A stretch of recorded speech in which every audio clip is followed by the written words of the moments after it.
आइए भाई सभी बच्चे बोर्ड पर वेक्टर्स को थोड़ा और आगे बढ़ाते हैं।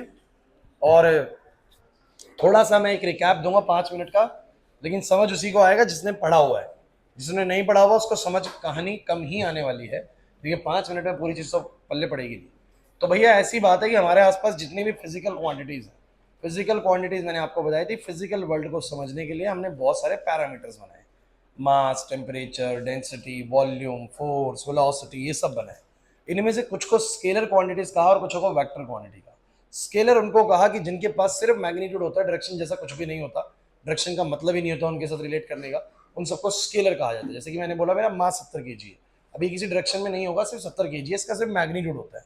टेम्परेचर यहाँ का 25 डिग्री सेल्सियस है, अब इसका सिर्फ मैग्नीट्यूड होगा, डायरेक्शन से कोई लेने देना। और टेम्परेचर इतना 25 degree Celsius towards east, direction थोड़ा होगी उसकी, टेम्परेचर टेम्परेचर है। इस पानी के टंकी का वॉल्यूम 100 लीटर है, तो 100 लीटर बस वॉल्यूम है, उसका कोई डायरेक्शन नहीं होगा भाई। तो कुछ चीजें ऐसी होती है जिनका सिर्फ मैग्नीट्यूड होता है, बट कुछ चीजें ऐसी होती है जिनका मैग्नीट्यूड के साथ साथ बोलो क्या होता है, डायरेक्शन भी होता है। उसके बिना बात बनेगी नहीं। जैसे कि मैंने बोला कि एक चेयर पे फोर्स लगाओ 10 न्यूटन का, तो 10 न्यूटन लगाओ, लेकिन आपको किस तरफ लगाएं, तो बात पूरी होती ही नहीं है बिना डायरेक्शन के। तो बोलेंगे 10 Newton towards this north side. मैंने बोला वेलोसिटी ऑफ विंड बताओ, वेदर फोरकास्टिंग वाले बताते हैं 15 किलोमीटर प्रति घंटे की रफ्तार से हवाएं चल रही हैं वेस्ट की तरफ। तो ये बेसिकली मैग्नीट्यूड और डायरेक्शन दोनों बताया। तो जब भी मैं किसी चीज का मैग्नीट्यूड और डायरेक्शन दोनों बताऊं, मैं पूछूं यहाँ से रामाबार का स्टैंड कहाँ पर है, तो आप बोलेंगे यहाँ से रामाबार का स्टैंड 150 मीटर दूर है, सीधा इस डायरेक्शन में जाना है। तो मैग्नीट्यूड बताया और डायरेक्शन बताया। तो ऐसी सारी क्वांटिटीज को बोलो क्या बोलते हैं, वेक्टर क्वांटिटी बोलते हैं। क्लियर हो रहा है कि नहीं हो रहा? और जिनमें सिर्फ मैग्नीट्यूड होता है वो क्या होती है, स्केलर होती है। This chapter is all about the vector quantities, क्योंकि बच्चों हम वेक्टर्स पढ़ रहे हैं। तो भैया उसके बाद मैंने आप लोगों को समझाया कि वेक्टर क्वांटिटी को रिप्रेजेंट कैसे करते हैं। तो वेक्टर क्वांटिटी को रिप्रेजेंट करने का तरीका हमने चूज किया एरोज से, बिकॉज जो एरोज होते हैं ना, ये हमारा बड़ा बढ़िया पर्पस रिजॉल्व करते हैं। ये एरो की जो लेंथ होती है ना, ये मैग्नीट्यूड वाला पर्पस रिजॉल्व कर देती है। एरो की लेंथ किसका पर्पस रिजॉल्व कर देती है, मैग्नीट्यूड का। तो जैसे कि इसकी जो लेंथ है, जितनी बड़ी लेंथ होगी हम बोलेंगे वेक्टर का मैग्नीट्यूड भी उतना ही बड़ा होगा। क्लियर हो रहा है कि नहीं हो रहा? और जिस तरफ ये पॉइंट कर रहा है, जिस तरफ ये क्या कर रहा है बोलो, पॉइंट कर रहा है, वो हो जाएगी उस वेक्टर क्वांटिटी की डायरेक्शन। तो दो ही चीजें तो होती है वेक्टर क्वांटिटी के पास, एक मैग्नीट्यूड और एक बोलो क्या, डायरेक्शन। तो इसकी लेंथ मैग्नीट्यूड का आइडिया देती है और इसकी पॉइंट जिस तरफ कर रहा था वो डायरेक्शन का आइडिया देती है। दोनों पर्पस रिजॉल्व हो गए। जैसे किसी ने बोला force of 10 Newton towards east, तो मैंने क्या करा, ईस्ट की तरफ एक 10 न्यूटन लंबी कोई चीज खींचे, वो 10 न्यूटन कैसे नापी सर? अरे कुछ नहीं, इस लेंथ को 10 मान लिया, इस लेंथ को 10 यूनिट मान लिया, और मैंने कहा ईस्ट की तरफ है तो ईस्ट ये होता है भाई, क्योंकि मैंने बताया था ईस्ट वेस्ट नॉर्थ साउथ।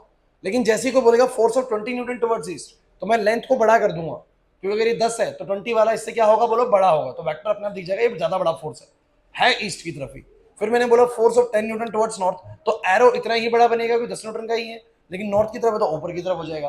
तो एरो मेरे दोनों पर्पस रिजॉल्व कर दे रहा है, डायरेक्शन वाला भी और मैग्नीट्यूड वाला भी काम कर दे रहा है। क्लियर हुआ कि नहीं हुआ? बट इससे भी ज्यादा बेटर तरीका हमने चूज किया कि जब वेक्टर्स को हमने कार्टेशियन टर्म्स में दिखाना स्टार्ट करा। ये कार्टेशियन टर्म्स क्या थी, तो मैंने कहा भैया हमने आज तक सारी डायरेक्शंस को समझा है एक्स वाई और जेड के रिस्पेक्ट में, ये एक्स एक्सिस, ये वाई एक्सिस और ये जेड एक्सिस। हमने अपनी मर्जी से एक बड़ा स्पेशल वेक्टर चूज किया, हमने उसका नाम रखा आई कैप। और ये आई कैप हमने क्या बोला कि वेक्टर ये है, ये भी वेक्टर ही है, आई कैप कुछ और चीज नहीं है। बोलेंगे ये भी एक वेक्टर है, बस ये वेक्टर ऐसा वेक्टर है जो कि किस दिशा में बोलो, एक्स दिशा में है, और उसका मैग्नीट्यूड मात्र कितना है बोलो, 1 यूनिट का। ऐसे ही जे कैप जो होता है वो भी क्या होता है बोलो, एक वेक्टर ही होता है, बस ये किस दिशा में होता है, वाई डायरेक्शन में होता है, और इसका मैग्नीट्यूड भी बोलो कितना होता है, 1 यूनिट होता है। ऐसे के कैप भी क्या होता है बोलो, एक वेक्टर ही होता है, ये बस कहां की तरफ होता है बोलो, जेड दिशा में होता है, और इसका मैग्नीट्यूड बोलो क्या होता है, 1 यूनिट होता है। ठीक है दक्ष, आए थे लास्ट क्लास में, वीडियो कवर करके आए हो, कर ली पक्का, बहुत बढ़िया। तो गाइस एक सिंपल सा फंडा मेरे को समझ में आ रहा है।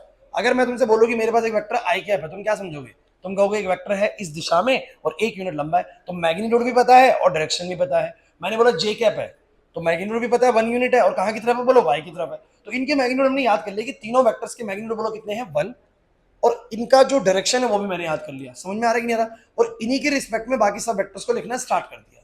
जैसे कि मैंने बोला कि मेरा कोई फोर्स ना 5 आई कैप है, क्या बोलो, 5 आई कैप, तो आपके दिमाग में एकदम घंटी बजती है कि हाँ ये तो आई कैप की दिशा में है, जिस दिशा में आई कैप है उसी दिशा में है। तो बोलेंगे ये फोर्स किस तरफ लग रहा है बोलो, एक्स डायरेक्शन में, और कितने यूनिट का होगा, आई कैप से 5 गुना बड़ा है, इसका मतलब बोलो कितने न्यूटन का होगा, 5 न्यूटन का। नहीं समझे मेरी बात को? क्योंकि 5 टाइम्स ऑफ आई कैप है, 5 टाइम्स ऑफ।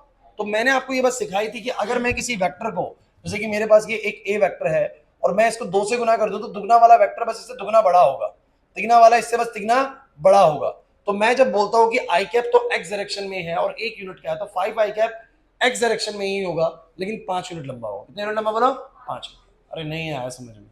मैंने जब बोला 7 जे कैप, इसका मतलब ये फोर्स है वाई डायरेक्शन में 7 यूनिट का, क्योंकि जे कैप बताता है सिर्फ 1 यूनिट का वेक्टर और वाई डायरेक्शन में, लेकिन 7 जे कैप का मतलब हो गया 7 यूनिट का फोर्स वाई डायरेक्शन में। मैंने बोला 3 के कैप क्लियर है सर, जेड डायरेक्शन में 3 यूनिट का। हो गया रिवाइज अच्छे से। लेकिन अगर मैं मिक्स करके बोल दूं कि 4i प्लस 3j, इसका मतलब ये फोर्स ना तो पूरी तरीके से एक्स में है ना पूरी तरीके से वाई में है, समथिंग लाइक कुछ ऐसा फोर्स है, कुछ ऐसा फोर्स। देखो ऐसे फेंकूंगा सिर्फ एक्स में है, ऐसे फेंकूंगा सिर्फ वाई में है, पर जब ऐसे फेंकूंगा तो वो एक्स में भी जा रहा है और वाई में भी जा रहा है। इसका मतलब इस फोर्स के पास कंपोनेंट्स हैं एक्स में भी और वाई में भी। ये फोर्स कुछ ऐसे लगा है, मैं आपको बता दूं, इसको आप 4 यूनिट लंबा समझ लीजिए एक्स में, और 3 यूनिट इसको उठा दीजिए, 1 2 3, तो ये कुछ फोर्स ऐसे लग रहा है। देखो ऐसे 4 यूनिट इधर 3 यूनिट इधर, तो ऐसे कुछ फोर्स लगा। देखो इधर लगा तो मैं सिर्फ आई कैप पे दिखा दूंगा, इधर लगा सिर्फ जे कैप में दिखा दूंगा, बट कुछ ऐसे लगा तो बताऊंगा 4 यूनिट एक्स में 3 यूनिट वाई में, तो कुछ फोर्स ऐसे लगा है। तो डायरेक्शन मुझे फिर भी पता लग गई, डायरेक्शन तो मुझे फिर भी पता लगी। और मैग्नीट्यूड निकालने का तरीका बोलो मैंने क्या सिखाया था? Root of A square plus B square, मतलब कि इनका स्क्वायर कर दिया करो जो भी आई जे के। अब इसका लॉजिक मैंने आपको लास्ट क्लास समझाया था, वो मैं दोबारा एलैबोरेट नहीं करूंगा बच्चों। अगर मान लीजिए कि बोलेगी कि फोर्स है 5i plus 3j plus 2k, ये किस दिशा में है? तो ना तो पूरी तरीके से एक्स में, ना पूरी तरीके से वाई में, ना पूरी तरीके से जेड में, ये तीनों दिशाओं में लग रहा है। कैसे? 5 यूनिट तो ले लो एक्स में, 3 यूनिट इसको उठा दो। अरे ऐसे मान के चलना, ये ओरिजिन है, ये एक्स एक्सिस है, ये वाई एक्सिस और बाहर वाला जेड है। तो मान लो 5 यूनिट तो एक्स में है, 3 यूनिट इसको उठा दो वाई में, 1 2 3, और 2 यूनिट कर दो बाहर की तरफ के डायरेक्शन में, एक तो ये फोर्स कुछ ओरिजिन के रिस्पेक्ट में ऐसे है। अब जब कोई चीज ऐसे लगेगी तो वो एक्स में भी मूव करेगी और वाई में मूव करेगी और जेड में भी, हॉरिजॉन्टल भी जाएगी, वर्टिकल भी जाएगी, फ्रंट में भी जाएगी। देखो ना, अरे किसी को ऐसे फेंको तो हॉरिजॉन्टल भी जा रहा है ओरिजिन से, वर्टिकल भी जा रहा है, ऊपर भी जा रहा है और सामने भी जा रहा है। तो ये फोर्स जो है वो कुछ ऐसी दिशा में लग रहा था, जिसमें हम बोलेंगे कि पूरी तरीके से एक्स में भी नहीं, वाई में भी, जेड में नहीं, तीनों दिशाओं में लगेगा। क्लियर हो रहा है कि नहीं हो रहा? तो कुछ ऐसे दोबारा समझ लो, 5i 3j 2k, कुछ ऐसे लग रहा है। क्लियर हुआ कि नहीं हुआ? को बोले कि सर ठीक है डायरेक्शन तो पता लगी, मैग्नीट्यूड तो मैग्नीट्यूड सिंपल होता है, root of A square plus B square plus, तो ये कैलकुलेट करा आएगा 6.1 यूनिट। तो इसका मतलब इस डायरेक्शन में फोर्स लग रहा है, और कितना लग रहा है बोलो? 6.1 यूनिट। तो एक मैग्नीट्यूड चाहिए होता है और एक डायरेक्शन चाहिए होती है, डायरेक्शन भी पता लगी, और बोलो क्या पता लग गया? मैग्नीट्यूड। ये सब बातें सिखाने के बाद मैंने क्लास को क्लोज किया था। अगर आप लोग लास्ट क्लास आए थे तो ये बातें आपको बहुत इजीली रिलेट हो गई होंगी, वीडियो देखी थी तो भी रिलेट हो गई होंगी। बिल्कुल नहीं पढ़ा हुआ है ना, तो फिर जो दिक्कत है, फिर तो समझ नहीं आया होगा। फिर तो आप वीडियो पिछली कवर करिएगा, ये वाली भी कवर करिएगा, तब जाके आपको पूरी तरीके से वेक्टर में कमांड बनेगा भाई। और एक बात क्लियर रखिएगा, वेक्टर नहीं आया तो 3D भी नहीं आएगा, तो 2 चैप्टर खराब होगा।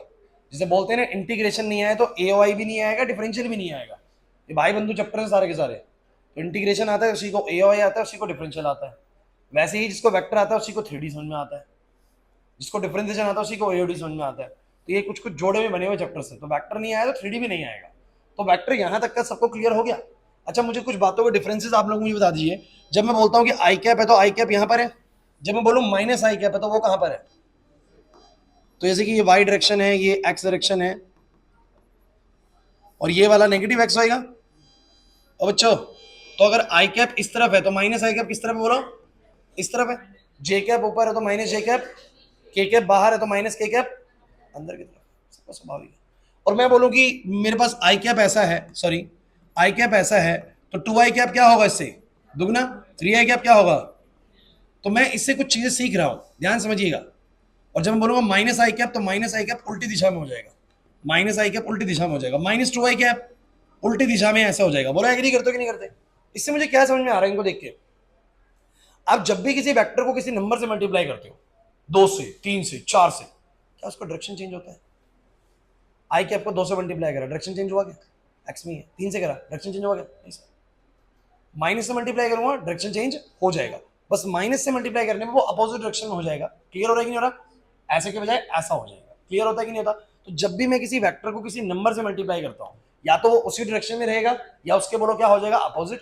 पॉजिटिव से मल्टीप्लाई करा उसी डायरेक्शन में रहेगा, नेगेटिव से मल्टीप्लाई करा तो उसके विपरीत हो जाएगा। तो मान के चला जा सकता है बच्चों कि अगर ये ए वेक्टर है तो 2a वेक्टर इसी डायरेक्शन में इससे दुगना बड़ा होगा, 3a वेक्टर इसी डायरेक्शन में इससे तिगना बड़ा होगा। क्लियर हो रहा है कि नहीं हो रहा? अरे नहीं यार, काम आएंगी ये चीजें। अगर मैं बोलूं माइनस ए वेक्टर कहां होगा, अगर ए वेक्टर ये है तो माइनस ए वेक्टर कहां होगा? तो आप लोग बोलेंगे सर ए वेक्टर उल्टी तरफ पे होगा, माइनस ए वेक्टर।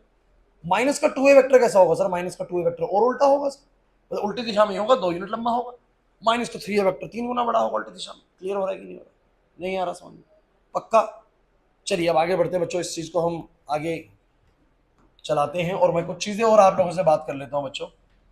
एक चीज सिखाता हूं, उसके बाद क्वेश्चन स्टार्ट करेंगे। यूनिट वेक्टर्स, इसको सीखने के बाद हम लोग अपनी आगे की चीज शुरू करेंगे। ये बहुत इंपॉर्टेंट टॉपिक है, फिर 8-10 क्वेश्चन इसी में बनाएंगे अब।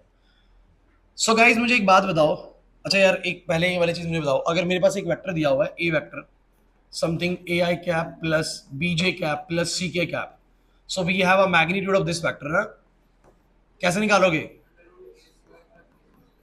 यार? ऑब्वियस सी बात है, इसको देख के मेरे को डायरेक्शन तो पता लग जाती है, बट इसका मैग्नीट्यूड निकलता है root of A square plus B square plus C square से। समझे यहाँ पर? तो आप लोग उसको देख के डायरेक्शन भी पता लगा लेते हो और मैग्नीट्यूड भी पता लगा लेते हो। अब मेरा आपसे सवाल है, यूनिट वेक्टर क्या होता है? यूनिट वेक्टर तो मेरे सभी पढ़ा है, वो तो आई कैप जे कैप के कैप को पढ़ा है। अब सुनिएगा, मान लीजिए कि मेरा ये एक वेक्टर ए वेक्टर है और इसका मैग्नीट्यूड 5 यूनिट है। कितना बोलो? तो अगर कोई बोले कि मुझे इस वेक्टर का यूनिट वेक्टर बताओ, इस वेक्टर का, तो यूनिट वेक्टर क्या होता है? Unit vector of a vector अगर कोई मुझसे पूछ रहा है तो वो ये मुझसे ये जानना चाह रहा है कि इस ए वेक्टर की डायरेक्शन में एक ऐसा वेक्टर बताओ जिसका मैग्नीट्यूड 1 यूनिट हो, जिसका मैग्नीट्यूड, खुशी यहां पर ध्यान दो, अगर कोई तुमसे जानना चाह रहा है unit vector of a vector, someone wants to know unit vector of a vector, जिसको डिनोट किया जाएगा ए कैप से। किसे डिनोट किया जाएगा बोलो? ए कैप से। ये क्या होगा? ये क्या होगा मैं आपको बता देता हूं।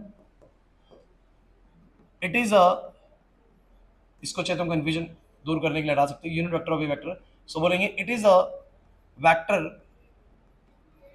इन the direction of, in the direction of a vector and has a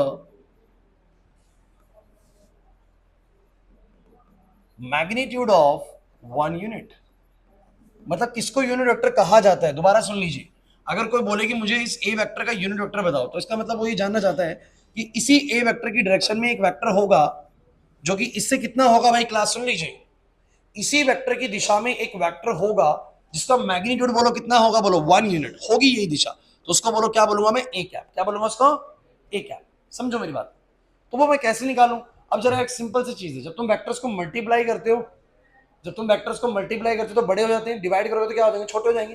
तो अब ध्यान से सुनना, क्या पता तुम समझ जाओ इसको एक बारी में ही। थोड़ा और छोटा कर देता हूं, बड़ा लग रहा है काफी, ध्यान से देखिएगा, क्या पता तुम्हें एक बारी में हिट कर जाए ये चीज। तो अगर मान लो कि इस ए वेक्टर का मैग्नीट्यूड 5 यूनिट का है, कितने का बोलो? तो यूनिट वेक्टर कैसे निकलेगा आपको बता सकता है? 5 से डिवाइड कर दो। Very good Sumit. अगर इसका मैग्नीट्यूड 5 यूनिट का है तो how we can find the unit vector? Sir ये 5 यूनिट मतलब 5 यूनिट का है, आपको पता है यूनिट वेक्टर तो 1 यूनिट का होता है ना, तो पक्का ये वेक्टर इससे 5 गुना बड़ा होगा। ये वेक्टर से मानते हो कि नहीं मानते? 5, इस ए वेक्टर को हमने कैसे निकाला होगा फिर? 5 टाइम्स मल्टीप्लाई करके निकाला होगा ए कैप से। एग्री करते हो कि नहीं करते? बिकॉज ए कैप तो क्या होता है, जिसके ऊपर ये टोपी लगा दी ना, ध्यान रखना उसका मैग्नीट्यूड 1 यूनिट होता है। आई के ऊपर टोपी लगी हुई है तो हम बोलते हैं कि उसका मैग्नीट्यूड 1 यूनिट का है, बस एक्स दिशा में। जे के ऊपर टोपी लगी हुई है, के ऊपर टोपी लगी हुई, जिसके ऊपर टोपी लगी हुई है ना, वो 1 यूनिट का है, मैग्नीट्यूड उसका 1 यूनिट है। बस डायरेक्शन उसके अकॉर्डिंगली हमने बात कर ली, आई की एक्स में है, जे की वाई में और के की जेड में है। सुनते चलिएगा, शब्दों का खेल है सारा का सारा, वेक्टर बहुत अच्छे से सुनोगे तो बढ़िया समझ में आएगा। तो मैंने कहा कि जब अगर मान लो कि मेरा इस डायरेक्शन में भी एक यूनिट वेक्टर है, मतलब इस डायरेक्शन में भी एक ऐसा वेक्टर है जिसका मैग्नीट्यूड बोलो कितना है? 1 यूनिट, तो वो कैसे निकलेगा? इस ए वेक्टर के थ्रू। तो मान लो कि अगर ए वेक्टर का मैग्नीट्यूड 5 यूनिट का है तो ये कैसे आएगा? 5 से इसको डिवाइड कर दूंगा तो ये आ जाएगा, 5 से उसको डिवाइड कर दूंगा ए वेक्टर को तो ये आ जाएगा। अच्छा 7 यूनिट का है मान लो इसका मैग्नीट्यूड, इस ए वेक्टर का 7 यूनिट का है, तो 7 ऐसे बनाऊंगा ना, 1 2 3 4 5, ऐसे 7 बार मल्टीप्लाई करने पे आया होगा। तो अगर मैं इसको 7 से डिवाइड कर दूंगा तो ये आ जाएगा, नहीं आ जाएगा? तो इसका मतलब किसी भी वेक्टर का अगर मुझे यूनिट वेक्टर निकालना है तो just what we have to done, हमें क्या करना पड़ेगा? उस वेक्टर को बस उसके मैग्नीट्यूड से, बस ऐसे ही यूनिट वेक्टर आ जाता है, चिंता मत करिए। क्लियर हुआ कि नहीं हुआ? मुझे अभी क्वेश्चन स्टार्ट करने से पहले आप लोगों से 2 चीजें चाहिए। पहली चीज कि एक वेक्टर को देख के तुम्हें उसकी डायरेक्शन का अंदाजा लग जाता है, तुम्हें समझ आ जाता है कि वो वेक्टर क्या मैसेज देना चाह रहा है।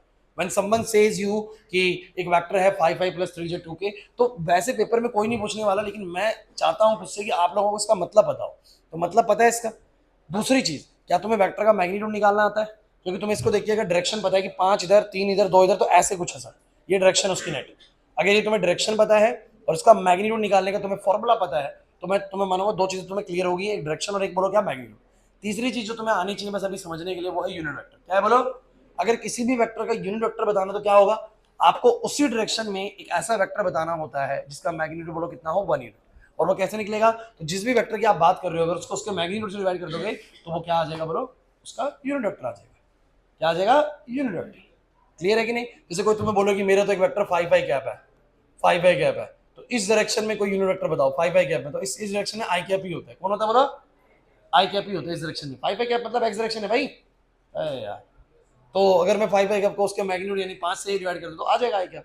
छोटी वाली चीज, बस इसको समझ लीजिए। समझ में आ गया आप लोगों को। चलिए क्वेश्चन स्टार्ट करते हैं। निकालिए एक्सरसाइज, निकालिए एक्सरसाइज, एक्सरसाइज निकालो। Exercise number 10.1। मुझे सभी बच्चे बताओ पहला क्वेश्चन करवाने की जरूरत है कि नहीं। करवा दिया था मैंने शायद। मैंने पहले क्वेश्चन में बोला था मैग्नीट्यूड निकालो। बुक देखो पहले क्वेश्चन। अच्छा अच्छा अच्छा, 10.1 नहीं करनी है, 10.2 करनी है। 1 तो करनी ही नहीं अभी। सही बच्चे 10.2 निकालो। 1 कुछ नहीं करनी, 1 कुछ नहीं है। Fill in the blanks, true false है, बाद में बताऊंगा इनको लास्ट में। 2 से होती है असली एक्सरसाइज शुरू। यहाँ पर 10.2 पहला क्वेश्चन पढ़िए जरा क्या है। 10.2 पहला क्वेश्चन कराने की जरूरत है या हो जाएगा। करवाया मैंने लास्ट क्लास से, नहीं करवाया, नहीं करवाया ना। बताना जरा क्या आएगा। अगर मान लो कि मेरे पास एक ए वेक्टर है ये, और कोई कहे कि इसका मैग्नीट्यूड बताओ। ए बताओ कितना मैग्नीट्यूड है इसका। 1 का स्क्वायर, 1 का स्क्वायर और अरे root of A square plus B square plus √3 आ जाएगा। तो √3 यूनिट्स इसका वो हो गया भाई। अब बी और सी का निकालो या कर लोगे, कर लोगे ना, मतलब वही करना है, root of A square plus B square plus C square. नहीं यार बस एक वेक्टर हमेशा कुछ ना कुछ दर्शा रहा होता है। ये वेक्टर कैसा है बताओगे। 1 यूनिट एक्स में, ये तो आप 5 यूनिट बोल रहे थे थोड़ी देर पहले। अरे मतलब छोटा समझ लो यार। 1 यूनिट एक्स में, 1 यूनिट वाई में, 1 यूनिट जेड में, ऐसा हो गया। सही है। मैग्नीट्यूड बोलो कितना है, √3 हो गया। चलो अगली बात करते हैं बच्चों। सेकंड क्वेश्चन करा रहा हूं, उसका पार्ट नहीं करा रहा।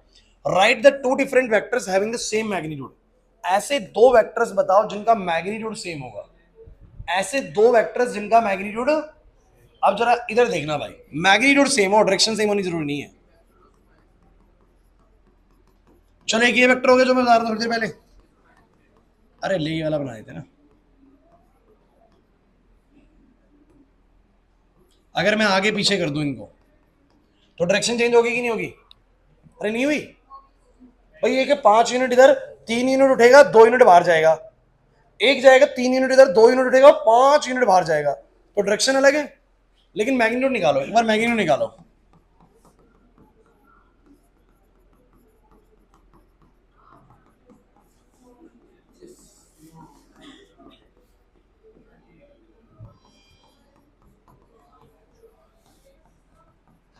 क्या ही फर्क पड़ता है आगे पीछे होने से, आएगा तो √38 ही ना। तो ऐसे 2 वेक्टर्स मुझे बताने थे जिनका बोलो क्या होगा, मैग्नीट्यूड सेम होगा। तो मैंने 2 वेक्टर लिखे, इनका मैग्नीट्यूड बोलो क्या है, सेम है। आगे पीछे कर देंगे तो भी स्क्वायर करके सेम ही आएगा। गुरदीप बात समझ आ रही।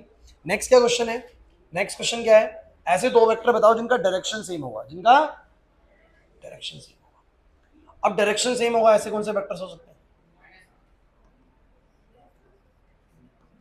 तो एक तो मैं यूं बोल सकता हूं, एक आई कैप, एक 5 i कैप। इससे तो आसान क्या ही होगा, दोनों ही एक्स में हो सकते हैं। अरे नहीं समझे मेरी बात। एक बोल दो, क्या बहुत सारे बन सकते हैं यार। एक बोल दिया 5 i कैप, एक बोल दिया 7 i कैप। ये भी वही है, दोनों ही एक्स डायरेक्शन में है, दोनों ही। समझ नहीं आ रहा, नहीं आ रहा ना समझ में, नहीं है। और क्या हो सकते हैं, थोड़ा और बढ़िया वाला बता दो, और बढ़िया वाला बता दो। जैसे कि सर एक है 2i कैप, एक है 3j कैप प्लस में k कैप मान लो। और दूसरा वाला वेक्टर ना इससे इससे 3 गुना है। इससे बोलो क्या है, सिर्फ नंबर से मल्टीप्लाई हो रहा है, ध्यान रखना। 3 गुना है, 3 गुना। इसको 3 गुना करो एक बार। इसको 3 से मल्टीप्लाई करूंगा, बोलो कितना आएगा, 6i 9j प्लस में बोलो क्या 3k। ये दोनों वेक्टर आपको देखने में अलग अलग रहे हैं, बट इन दोनों का डायरेक्शन सेम है। क्यों सेम है बताओ जरा। क्योंकि ये वेक्टर ना पूरा उसका बस 3 गुना है। ध्यान से देख लो, ध्यान से देख लो। ये बी वेक्टर जो है ना उससे कितने गुना है, 3 गुना है। करके देख लो, उसको 3 से मल्टीप्लाई, ये आ जाएगा। और जब भी कोई वेक्टर किसी से कुछ गुना होता है, नंबर से मल्टीप्लाई होता है, तो यही तो मैं सिखाने लग रहा था यार। नंबर से मल्टीप्लाई करने पे डायरेक्शन चेंज नहीं होता है, उसी डायरेक्शन में होता है, बस मैग्नीट्यूड बड़ा हो जाता है। नहीं आया समझ में, नहीं आ रहा समझ में नंदनी, नहीं आ रहा। ये बहुत क्लियर रखना, मैं बता रहा हूँ। वेक्टर के बेसिक्स क्लियर होंगे, स्लो चलेंगे हम थोड़ा शुरू में, लेकिन वेक्टर के बेसिक क्लियर होंगे तो बहुत बढ़िया तरीके से काम हो जाएगा। नवंबर एंडिंग में हमारा हो जाएगा सिलेबस, दिख रहा है जितनी क्लासेस बची हुई हैं और जितना भी कंटेंट बचा हुआ है, ये हो जाएगा नवंबर एंडिंग तक। दिसंबर से तो हम अपना रिवीजन स्टार्ट कर देंगे शुरू से सब कुछ। ठीक है, लेकिन आप लोग मुझे बस ये बताइए कि तुम्हें ये समझ में आ रहा है मैं भी क्या बोल रहा हूँ, ये वाली चीज या नहीं है समझ में? ये 3 गुना है और तुम्हें अगर मन में डाउट हो तो पता क्या करो, इसका मैग्नीट्यूड निकाल लो और इसका निकाल लो, तुम्हें इसका मैग्नीट्यूड इससे 3 गुना ज्यादा ही दिख जाएगा। तो ये भी सेम डायरेक्शन में, ये भी सेम डायरेक्शन, इसके आपको कौन सा आंसर करना है? अरे भैया तुम वो भी कराओगे तो भी गलत नहीं कर सकता टीचर, ये भी सही है और ये भी सही है, तीनों ही आंसर सही है। कुछ भी लिख दो, बहुत सारे आंसर ऐसे हैं। क्लियर है कि नहीं भाई? आगे बढ़े जाए। चलो फोर्थ क्वेश्चन कह रहे हैं एक्स और वाई की वैल्यू बताओ अगर ये दो वेक्टर्स इक्वल है। एक्स और वाई की वैल्यू बताओ अगर ये दो वेक्टर्स इक्वल है। एक वेक्टर है बच्चों हमारा 2i प्लस 3j और एक वेक्टर है xi प्लस yj। अच्छा एक बात बताओ, अगर ये दो वेक्टर बराबर है तो पक्का x की वैल्यू 2 होनी चाहिए और y की वैल्यू, क्योंकि बच्चों तो ऐसा नहीं हो सकता कि अगर ये y वाला 2 हो जाए और ये वाला 3 हो जाए तो भी बराबर आ जाए, ऐसा नहीं होता। फिर तो ये बराबर होने चाहिए थे। देखो सही, 5i है, 3i है, जो 3 है उसमें यहाँ पर 2 है, उसमें 2 है तो 5 है। तो कभी भी ये दो वेक्टर बराबर ऐसे तब नहीं हो सकते। क्या तुम ही खुद बताओ, क्या ये दो वेक्टर बराबर है? सोच के बताना, क्या ये दो वेक्टर बराबर हैं? एक है 2i प्लस 3j, तो 2 यूनिट x में 3 यूनिट y में। एक है 3 यूनिट x में 2 यूनिट y में, दोनों अलग होंगे भाई। अरे समझ नहीं पा रहे? एक है 2 यूनिट x में 3 यूनिट, उठा दो इसको, 1 2 3 थोड़ा ऊपर की तरफ है। दूसरा वाला 3 यूनिट x में है और 2 यूनिट उठा हुआ है, तो ये डायरेक्शन थोड़ी सी अलग है और ये डायरेक्शन थोड़ी सी अलग है। तो दोनों वेक्टर्स बिल्कुल भी बराबर नहीं है। बराबर होने के लिए दोनों का x का वैल्यू भी, i वाला वैल्यू भी सेम होना चाहिए और j वाला वैल्यू भी सेम होना चाहिए। क्लियर होता है कि नहीं होता? तो कह रहा है अगर दो वेक्टर इक्वल है तो x और y बताओ। बिल्कुल नकली क्वेश्चन है यार, x और y आ गया। इसके बाद क्या है? हाँ, एक चीज मैंने आपको नहीं बताई है, सुन लीजिए, आ जाइए। अगर कभी कोई आप लोगों को vector joining 2 points, class board पे देखिएगा, बड़ा इंपॉर्टेंट चीज करा रहा हूं फिर से। अगर कोई तुम्हें एक वेक्टर की, क्योंकि वेक्टर हमेशा किसी एक जगह से दूसरी जगह पे पॉइंट कर रहा होता है, मतलब इसका एक टेल होता है और एक बोलो क्या होता है, इसका हेड होता है, टेल और हेड। अगर मान लो इस टेल के कोऑर्डिनेट्स हैं x1, y1, z1 और इसके कोऑर्डिनेट्स हैं x2, y2, अरे मैं बार बार आपको बोलता हूं ना, ओरिजिन से लेके बच्चों दक्ष इधर, ओरिजिन से लेके ऐसे करके उठा हुआ है, तो इसका एक पॉइंट ये होगा, एक पॉइंट वो होगा, होगा कि नहीं होगा? अरे नहीं समझ में आ रहा? वेक्टर का हमेशा एक पॉइंट, एक कोऑर्डिनेट कहीं एक तरफ होगा और एक कोऑर्डिनेट दूसरे वाले एंड पे होगा भाई। तो अगर उसके दो कोऑर्डिनेट्स है तो वो वेक्टर कैसे बनता है? वो जो वेक्टर होता है उसका फॉर्मूला क्या होता है? तो कहते हैं x2 माइनस x1 आई कैप कर दो, y2 माइनस y1 जे कैप कर दो, z2 माइनस z1 के कैप कर दो। ये फॉर्मूला याद कर लीजिए सब बच्चे, याद कर लीजिए, याद कर लीजिए। दो पॉइंट दिए तो ऐसे निकलेगा जैसे कि तुम्हारा जो 5वां क्वेश्चन है, सभी बच्चे क्वेश्चन नंबर 5, क्वेश्चन नंबर 5 में क्या बोल रहे हैं पढ़ो एक बार। कह रहे स्केलर और वेक्टर कंपोनेंट बताओ ऐसे वेक्टर की जिसका जो इनिशियल पॉइंट है वो तो है 2,1 और इसका जो फाइनल पॉइंट है वो है माइनस का 5,7। तो मुझे तुम ये बताओ ये वेक्टर कैसे बनेगा? क्लास बोलेंगे तो बताओ ये ए बी वेक्टर कैसे बनेगा? ए से बी है तो ए बी वेक्टर लिख दिया, बोलो क्या आएगा? माइनस का 5 माइनस का 2 आई कैप, कैसे? x2 minus. अब ध्यान रखना यहाँ तुम्हारी मर्जी नहीं चलेगी, तुम किसको x1 y1 मानोगे, पहले वाला x1 y1 बाद वाला x2 y2। इनिशियल से बोल रहे ना, ए से बी है, इनिशियल पॉइंट ये रहा, फाइनल पॉइंट ये रहा। तो बोलो क्या बोलोगे? -5 माइनस 2 आई कैप प्लस में 7 माइनस का 1 जे कैप, बोलो कितना आएगा? माइनस का 7 आई कैप प्लस का 6 j cap, it is your A B vector. अब कह रहे हैं इसके स्केलर और वेक्टर कंपोनेंट बताओ। तो जो इसके कंपोनेंट होते हैं, वेक्टर कंपोनेंट क्या होते हैं? वेक्टर कंपोनेंट तो हो गए इसके माइनस का 7 आई कैप कोमा 6 जे कैप, इसके वेक्टर के साथ बोले जा रहे हैं। और जब इनकी स्केलर कंपोनेंट बोलोगे तो ये है -7 और 6, बस ये स्केलर कंपोनेंट है। मतलब ये दिखाना चाह रहा है कि x यूनिट में -7 है, मतलब नेगेटिव x डायरेक्शन की तरफ है, 6 यूनिट ऊपर की तरफ है, ऐसे करके कोई वेक्टर। कोई नहीं, छोड़ो वो चीज, आपको बस ध्यान रखना वेक्टर बन गया। स्केलर बता रहा है तो सिर्फ नंबर बता दो, वेक्टर कंपोनेंट बता रहा है तो वेक्टर के साथ लगा दो बस। ठीक है, नहीं आ रहा समझ में? अरे आसान सी चीज चल रही है बच्चे। तो नेक्स्ट पे आओ, सम ऑफ 3 वेक्टर्स, छठे का बताना है सम ऑफ 3 वेक्टर्स।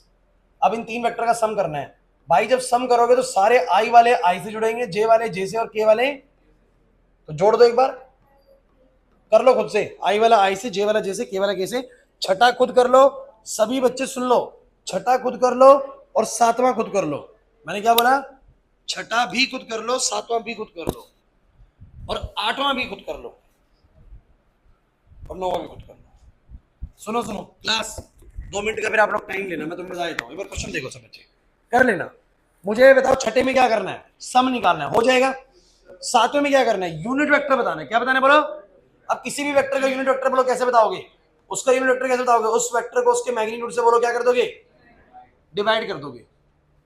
समझ रहे हो बात को? और ध्यान रखना, जैसे कि मान लो ये वेक्टर है, क्लास सुनो भाई, ये वेक्टर है और इसका मैग्नीट्यूड बोलो कितना है बच्चों, मान लो √3 है, तो ऐसे मत छोड़ना, इसको ऐसे दिखाना I बाय में √3, J बाय में √3, पूरा वेक्टर की तरीके से लिखना पूरा। तो ये वाला हो जाएगा, ट्राई करना। सातवां भी, आठवें में क्या बोला सुनो, आठवें में कह रहे एक यूनिट वेक्टर बताओ PQ वेक्टर की डायरेक्शन में। सुन लो क्योंकि मैं चेक करूंगा थोड़ी देर बाद।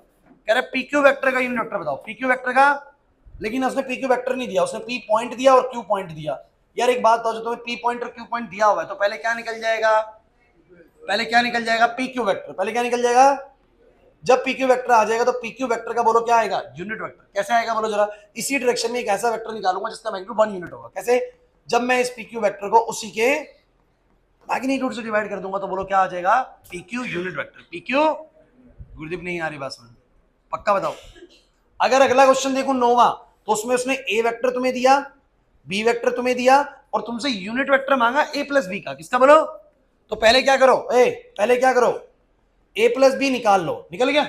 अब जो वेक्टर है उसका क्या निकाल दो, यूनिट वेक्टर। क्या निकाल दो उसका, क्योंकि उसने बोला A प्लस B का यूनिट वेक्टर बताओ, A प्लस। तो भैया आपका काम क्या है, क्वेश्चन नंबर 9 तक, क्वेश्चन नंबर 9 तक आप लोग ट्राई करिए। मैं आप लोगों को उसको काम करने के लिए 5 मिनट दे रहा हूं। इस काम को करने के लिए तुम्हें 5 मिनट मिलते हैं। क्वेश्चन नंबर 9 तक करना है आप लोगों को, and you have given 5 minutes.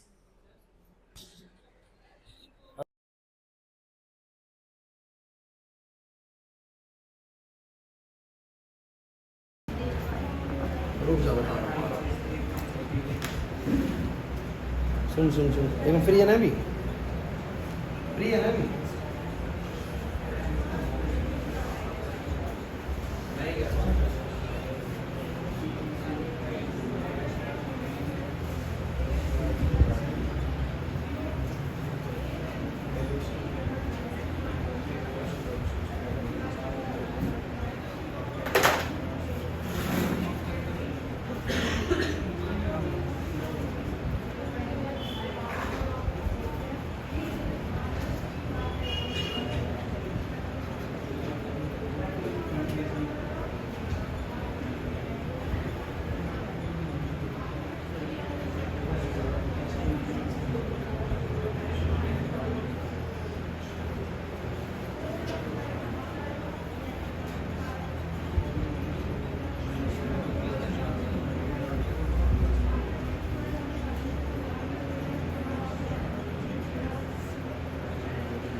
बड़ी बात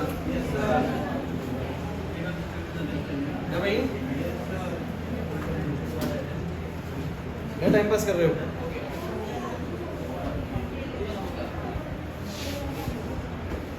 तो क्लास ऐसा है कि अगर यूनिट वेक्टर निकालना है तो भैया बहुत क्लियर चीज है। अगर किसी भी वेक्टर का तुम यूनिट वेक्टर मांग रहे हो तो तुम क्या मांग रहे हो? एक्चुअली में उसी दिशा में एक वेक्टर मांग रहे हो जिसका मैग्नीट्यूड 1 यूनिट होगा। कितना होगा बोलो? अब जैसे इसका 5 है तो हमें 5 वाला नहीं, हमें कितना वाला चाहिए बोलो? 1 यूनिट वाला। इसका मैग्नीट्यूड 7 है तो हमें 7 वाला नहीं, बोलो कितने वाला चाहिए? 1 यूनिट वाला। तो जितने का भी मैग्नीट्यूड है अगर उसको डिवाइड कर दूंगा, उस वेक्टर को उस नंबर से डिवाइड कर दूंगा तो 1 यूनिट वाला आ जाएगा। मैं नहीं आ रही बात समझ में? तो सिंपल चीज करनी थी यार। क्वेश्चन बहुत ही सिंपल है। अभी तक वेक्टर में मेरे को लगता नहीं कि ऐसा कुछ आया है कि आप लोगों को डिफिकल्टी दिखे। अभी तक तो नहीं आया ना वंशिका? नहीं आया समझ में? तो क्या करेंगे क्लास? मुझे ये बताओ, छठा क्वेश्चन आप सबसे हो गया? ए बी और सी को जोड़ना था और जोड़ के एक नया वेक्टर बन गया होगा, जो भी बना होगा। आई जुड़े होंगे, जे जुड़े होंगे, के जुड़े होंगे। उसके बाद मुझे तुम बताओ 7वां क्वेश्चन कराऊं या हो गया? मैच करा आप लोगों ने पीछे से? हो रहा होगा। उसके बाद 8वां कराऊं? आपका PQ वेक्टर बन गया होगा। कैसे? वही x2 - x1 i cap j y2 - y1 j cap करके बन गया होगा, पक्का। और उसके बाद उसका यूनिट वेक्टर निकाल लिया होगा। एग्री और नॉट? आदित्य नहीं है समझ में? कराऊं क्या? अच्छा तो 9वां क्वेश्चन है, 9वां बताया था मुझे। 9वां क्वेश्चन में क्या करना था? हो गया वैसे? ये भी 9वें में तुम्हें a वेक्टर दिया हुआ है, तुम्हें b वेक्टर दिया हुआ है और तुम्हें a + b का यश देने एक बार बुक। तुम्हें a + b का क्या मांगा गया है? Unit vector. अरे बातें नहीं भाई, तुम लोग तो बातें करने लग जाते हो यार। तो मैं ये बोलूंगा a वेक्टर है मेरा 2i माइनस का j प्लस का 2k और b वेक्टर है माइनस का i प्लस का j प्लस का k। कुछ गलत लिखा हूं? चलो कह रहे a + b की दिशा में एक यूनिट वेक्टर बताओ। सो पहले a + b निकालो क्या है, तो जरा बताओ कि क्या आएगा a + b? 2i - i minus j plus j 0j और बच्चों प्लस का k। Any problem? अच्छा चाहो तो इस वेक्टर को कोई नया नाम दे सकते हो क्योंकि नया वेक्टर बन चुका है। तो या तो a + b ही लिखे रखो, तुम्हारी इच्छा है, या तुम इसको बोलो क्या मान लो? c vector. क्या मान लो? अरे मर्जी है भाई, कुछ भी बोल सकते हो उस वेक्टर को। तो मैंने इसको बोल दिया से c वेक्टर, इसको हमने c वेक्टर बोल दिया, कोई दिक्कत तो नहीं है। अब इसका यूनिट वेक्टर निकालना था तो बोलेंगे उस वेक्टर को उसी वेक्टर से क्या कर दो? ऐसे। किसी ने अगर a + b करके करा है तो बोलोगे a + b का यूनिट वेक्टर बोलो क्या निकलेगा? a + b वेक्टर अपॉन में a + b का। अरे यार नहीं आ रहा समझ में, बस मैंने उसको c बोल दिया। तो c का वेक्टर अपॉन c का मैग्नीट्यूड। c वेक्टर है i जमा में k और इसका जो मैग्नीट्यूड है वो है 1 का स्क्वायर प्लस में 0 का स्क्वायर प्लस में 1 का स्क्वायर। तो √2 i बाय में √2 और k बाय में दिस इज योर c। क्या मुश्किल लग रहा है क्या? नहीं है आ रहा समझ में? चलिए भाई क्वेश्चन बड़ा बढ़िया है। इसका ये वाला क्वेश्चन बड़ा इंपॉर्टेंट है, बड़ा स्पेशल क्वेश्चन है। क्वेश्चन नंबर 10 ये आता है एग्जाम में, ये आता है एग्जाम में यूनिट वेक्टर से। क्वेश्चन नंबर 10 सुन लीजिए क्या बोलता है।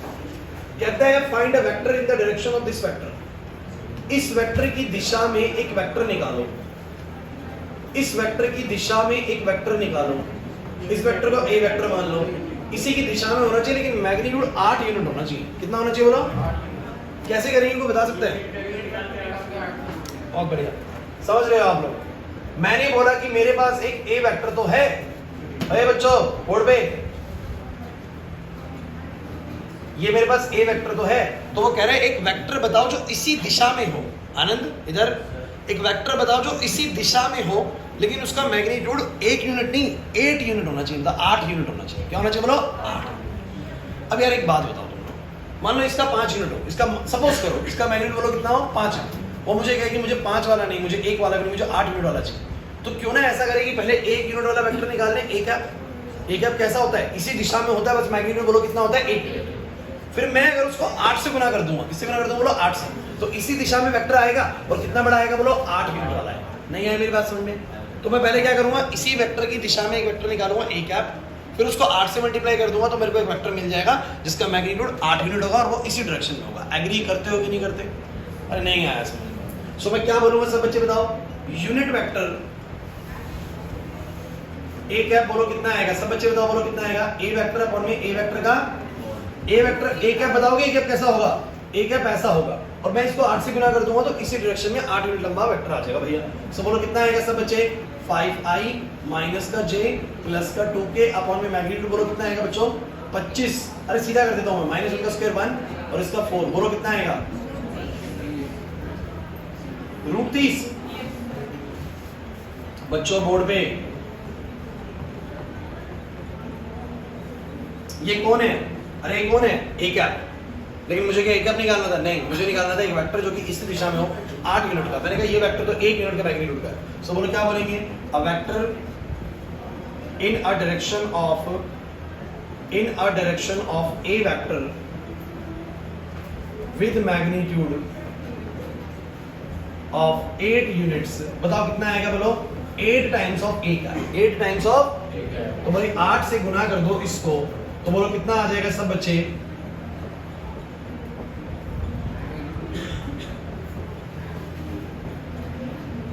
बोलो सब बच्चे कितना आ जाएगा?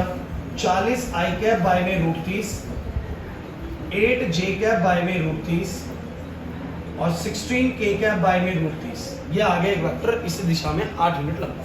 अच्छा, किसी बच्चे को मन में संदेह होता है ना कि इसका मैग्नीट्यूड सच में 1 यूनिट होता है, तो आप इसका एक बार मैग्नीट्यूड निकाल के देखो। जो ए कैप दिया हुआ है, ए कैप दिया हुआ है, एक बार निकाल के देखो साइड में, बताना कितना आएगा? 5 बाय में √30 का स्क्वायर बोलो कितना आएगा? 5 का स्क्वायर 25, √30 का 30 ही आएगा। बगल में इसका स्क्वायर करो बोलो कितना आएगा? 1 बाय में 30 और इसका करोगे तो 4 बाय में 30, टोटल करो ऊपर कितना आ गया? 30 बाय 30, यानी काट के बोलो कितना आ गया? 1 आ गया। आ रहा है कि नहीं आ रहा? 1। और मैं 8 से गुना कर दूंगा इस वेक्टर को तो कितने वाला आएगा बोलो? 8 यूनिट्स वाला आएगा। तो मुझे मिल गया इस दिशा में एक वेक्टर जिसका मैग्नीट्यूड 8 यूनिट है। क्लियर हुआ कि नहीं हुआ? अच्छा, अब ऐसे बोल दे कि एक वेक्टर बताओ इसी दिशा में जिसका मैग्नीट्यूड 12 यूनिट्स है। कैसे करोगे? फिर वही काम करोगे, पहले ए कैप निकालोगे फिर उसको किससे मल्टीप्लाई कर दोगे? 12 से। सबको समझ आ रहा है कि नहीं आ रहा? यहाँ 10 क्वेश्चन तक ना बच्चों, अब एक सीरीज मतलब एक तरह के क्वेश्चंस खत्म हो जाते हैं, उसके बाद अब नए टाइप के शुरू होते हैं। लेकिन आप लोग मुझे बताओ कि तुम्हें यहाँ तक बात समझ में आ रही है कि नहीं आ रही? मैंने तुम लोगों को अब तक क्या क्या सिखाया वो सुन लो। अगर तुम्हें ये सब आता है तो हमारे अभी तक सही चल रहा सब कुछ। पहली चीज तुम्हें क्या सिखाई है मैंने? मेरे बच्चों, मीनिंग ऑफ वेक्टर, कि वेक्टर्स का मतलब क्या होता है। जैसे कि कोई तुम्हें दे, अगर कोई बोले कि मेरे पास एक ए वेक्टर है बच्चों, तो तुम समझ जाओ कि ये वेक्टर का डायरेक्शन क्या है और इस वेक्टर का मैग्नीट्यूड क्या है। तो तुम्हें वेक्टर के मीनिंग्स पता लगने लग गया कि ये वेक्टर किसी दिशा में है, ये कुछ दिशा को, किसी डायरेक्शन को इंडिकेट कर रहा है। बच्चों, पूरा चैप्टर इसी IJK में पढ़ना है तो आपको पता होना चाहिए कि ये वेक्टर किसी पर्टिकुलर डायरेक्शन में है। 5 यूनिट्स, 3 यूनिट्स, 2 यूनिट्स, तो ऐसे एक डायरेक्शन में है, इसका अपना एक मैग्नीट्यूड भी है। दूसरी चीज, मीनिंग ऑफ वेक्टर के बाद, तनीषा इधर, मीनिंग ऑफ वेक्टर के बाद आप लोगों को सिखाया मैंने magnitude of vector. Magnitude of vector, vector का मैग्नीट्यूड कैसे निकलेगा? आता है? आता है? √a² b² + c²। और तीसरी चीज मैंने आप लोगों को सिखाई है बच्चों, यूनिट वेक्टर्स। ये क्या? तो यूनिट वेक्टर्स भी आप लोगों को आता होगा या नहीं आता? हाँ, तो ये 3 चीजें आप लोगों को बताइए, अगर आती है तो ठीक है, मैं इस पर रोकूंगा, इसके आगे नहीं गिराऊंगा आज। लेकिन 3 चीजें अगर आपको अच्छे समझ में आ चुकी है, पहले 10 क्वेश्चन आपको अच्छे समझ में आ चुके हैं, उससे कोई दिक्कत नहीं है, सही चल रहा है। क्लियर है या नहीं? कनिका, डाउट तो नहीं किसी तरह का? सही बच्चों को क्लियर है?